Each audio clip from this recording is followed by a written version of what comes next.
2020년 10월 15일 목요일입니다. 오늘 아침 우리에게 주신 하나님의 말씀은 신명기 21장 10절에서부터 17절까지 말씀입니다.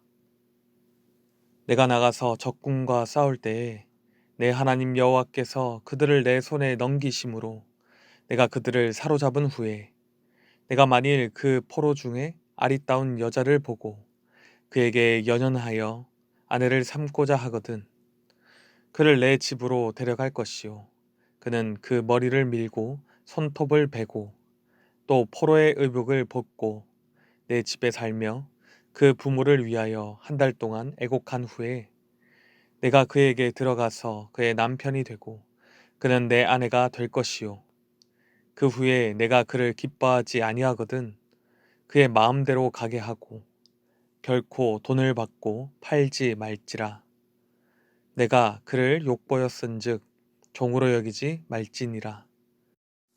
어떤 사람이 두 아내를 두었는데 하나는 사랑을 받고 하나는 미움을 받다가 그 사랑을 받는 자와 미움을 받는 자가 둘 다 아들을 낳았다 하자.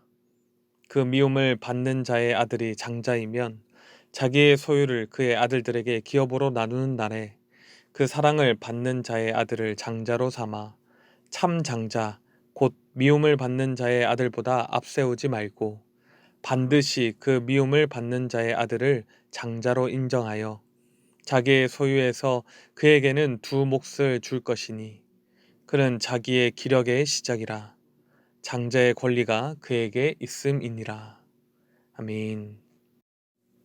모세는 오늘 본문에 앞서 억울한 피살자들을 위해 공동체가 책임을 져야 한다고 합니다. 살인을 저지른 범인이 드러나지 않더라도 가장 가까운 성읍에서 대속의 희생 제물을 하나님께 드림으로 무죄한 자의 피 흘린 죄를 제거해야 한다는 것입니다. 이것은 친히 우리를 위해 희생 제물이 되어 주신 예수님처럼 대속에는 반드시 희생이 필요함을 알고 하나님 나라 공동체가 죄를 가볍게 여기지 않도록 하기 위함입니다. 계속해서 모세는 하나님 나라 공동체가 지켜야 할 법들에 대해 설명합니다. 10절과 11절입니다. 내가 나가서 적군과 싸울 때에 내 하나님 여호와께서 그들을 내 손에 넘기심으로 내가 그들을 사로잡은 후에 내가 만일 그 포로 중에 아리따운 여자를 보고 그에게 연연하여 아내를 삼고자 하거든. 당시 고대 근동에서는 전쟁 포로로 데려온 여인을 첩으로 두는 경우가 많이 있었습니다. 이렇게 첩을 삼은 여인에 대해서 남자들은 그녀를 존중해 주지 않았습니다. 자신의 전쟁의 전리품과 같이 그렇게 여겼기 때문입니다.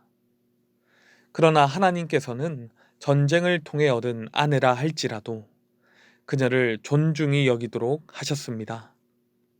12절과 13절입니다. 그를 내 집으로 데려갈 것이요 그는 그 머리를 밀고 손톱을 베고 또 포로의 의복을 벗고 내 집에 살며 그 부모를 위하여 한 달 동안 애곡한 후에 내가 그에게로 들어가서 그의 남편이 되고 그는 내 아내가 될 것이요. 남편은 아내 삼을 여인이 정식으로 하나님 나라 공동체 안에 들어올 수 있도록 그녀의 머리카락을 밀고 손톱을 베고 포로의 옷을 벗도록 해야 했습니다. 또한 그녀의 부모와 전쟁에서 죽은 사람들을 위해 예를 갖추어서 한 달 동안 애곡하도록 하셨습니다. 한 달의 애곡은 아론과 모세가 죽었을 때 했을 정도로 특별한 예를 갖추는 애곡입니다. 하나님께서는 이러한 지침들을 여인이 지킴으로 그녀가 가진 이방인이라는 정체성과 포로된 신분이라는 이전의 삶과의 완전한 단절을 원하셨습니다. 14절입니다. 그 후에 내가 그를 기뻐하지 아니하거든 그의 마음대로 가게 하고 결코 돈을 받고 팔지 말지라 내가 그를 욕보였은즉 종으로 여기지 말지니라. 만일 남자가 결혼 후에 그녀와의 애정이 식어 결혼 관계를 중단하려 한다면 그녀를 종과 같이 대하며 다른 사람들에게 팔아서는 안 되었습니다. 왜냐하면 이미 그녀는 그 남자의 아내이자 자유인이 되었기 때문입니다.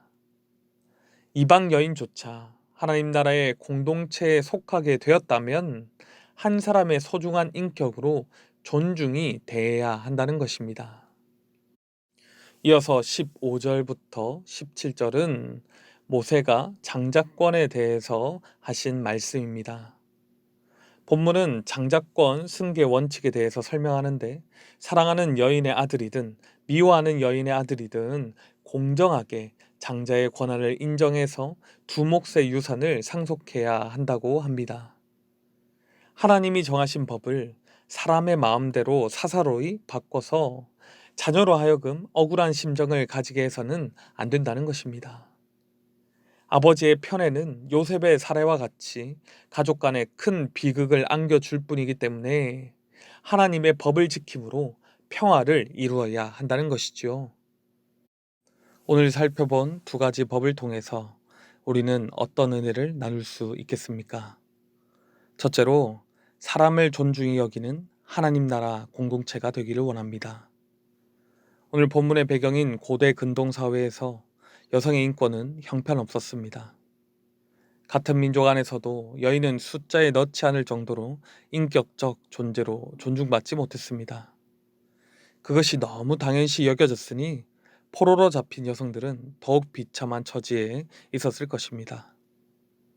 한 사람의 인격적 존재로 존중받을 가능성이 아예 없었던 사람이라는 것입니다.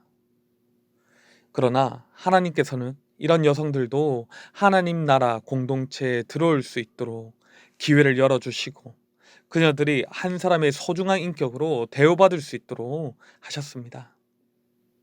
이전에 포로된 정체성을 벗어버리고 자유인의 새로운 정체성을 허락하셨다는 것입니다. 여러분, 하나님께서는 죄에 종된 우리에게도 이러한 은혜를 주셨습니다.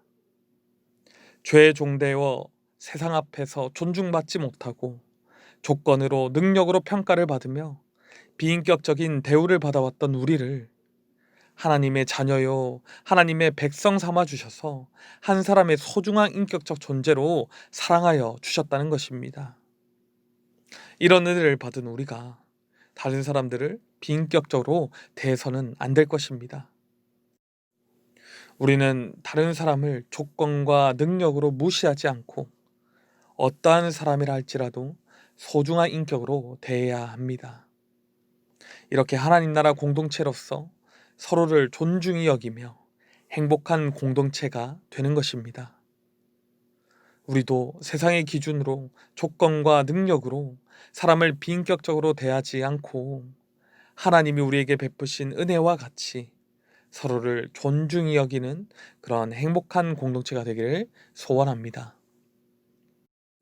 둘째로, 사람을 차별하거나 편애하지 않는 하나님 나라 공동체가 되기를 원합니다. 사람은 하나님과 같이 공의롭지 못합니다. 아무리 공정하고 동일하게 사람들과 관계 맺으려 해도 마음에 쏠림이 있을 수밖에 없다는 것입니다.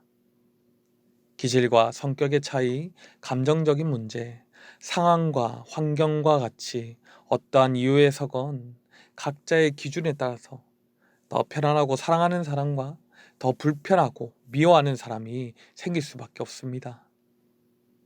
가장 가까운 가족 안에서도 이런 문제들이 생기는 것을 보면 죄로부터 출생한 사람으로서는 해결하지 못하는 문제라고 할 수 있습니다.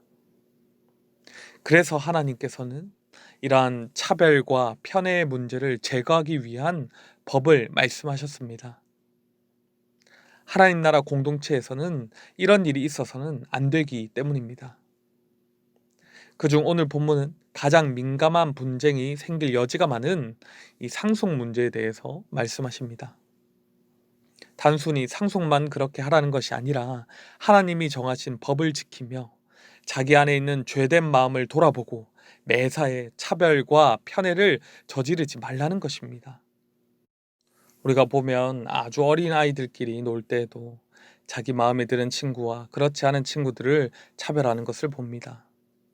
누가 가르쳐 주지 않아도 편을 나누며 죄성대로 그렇게 살아간다는 것입니다.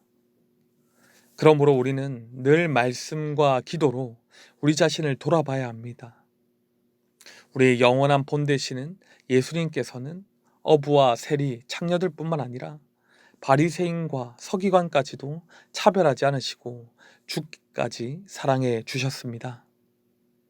우리로서는 해결하지 못하지만 예수님을 믿음으로 성령의 능력으로 모든 차별과 편애를 넘어서 예수님과 같이 원수조차 사랑할 수 있는 그런 우리가 되기를 원합니다. 서로를 존중히 여기고 성령 안에서 차별과 편애를 넘어서며 하나님 나라 공동체로서 세워져가는 오늘 이 하루가 되기를 간절히 소원합니다. 기도하겠습니다. 사랑의 아버지 하나님, 죄 가운데 출생하여 비참한 상태에 놓인 우리를 사랑하여 주시고 예수 그리스도를 통하여 의롭다 여겨주시고 존귀한 하나님의 자녀가 되게 하심을 감사합니다. 아버지의 큰 은혜를 받은 자로서 우리가 서로를 소중히 여기게 하시고 어느 누구도 조건과 능력으로 차별하지 않고 편애하지 않게 하여 주시옵소서. 원수까지도 사랑하신 예수 그리스도를 본받아서 주님의 사랑으로 모든 사람을 사랑할 수 있는 능력을 허락하여 주시옵소서. 코로나19로 많은 사람들이 낙심하고 절망하는 이때에 우리 공동체가 하나님 나라의 공동체로서 더욱 건강하게 세워져서 성도와 이웃들을 존귀하게 대하고 사랑으로 섬기며 세상에 소망 주어 행복한 공동체를 이루어 나가게 하여 주시옵소서. 그 모든 일이 다 주님 앞에 있음을 고백합니다. 우리 주 예수 그리스도의 이름으로 기도드리옵나이다. 아멘. 이 시간 개인적으로 기도하실 때 오늘 나눈 말씀을 붙들고 기도하시고 주간 기도 제목을 따라서 훈련과 교육을 위해서 기도하겠습니다. 제자 훈련을 비롯한 평신도 훈련을 통하여 예수님 닮은 온전한 주님의 제자들이 세워지도록 주일학교, 영아유치, 유년초 등 어와나 청소년과 청년회의 부흥을 위하여 또한 담임 목사님과 모든 말씀 사역자들과 주일학교 교사들을 위해서 코로나19 기도 제목을 따라서 함께 기도하겠습니다.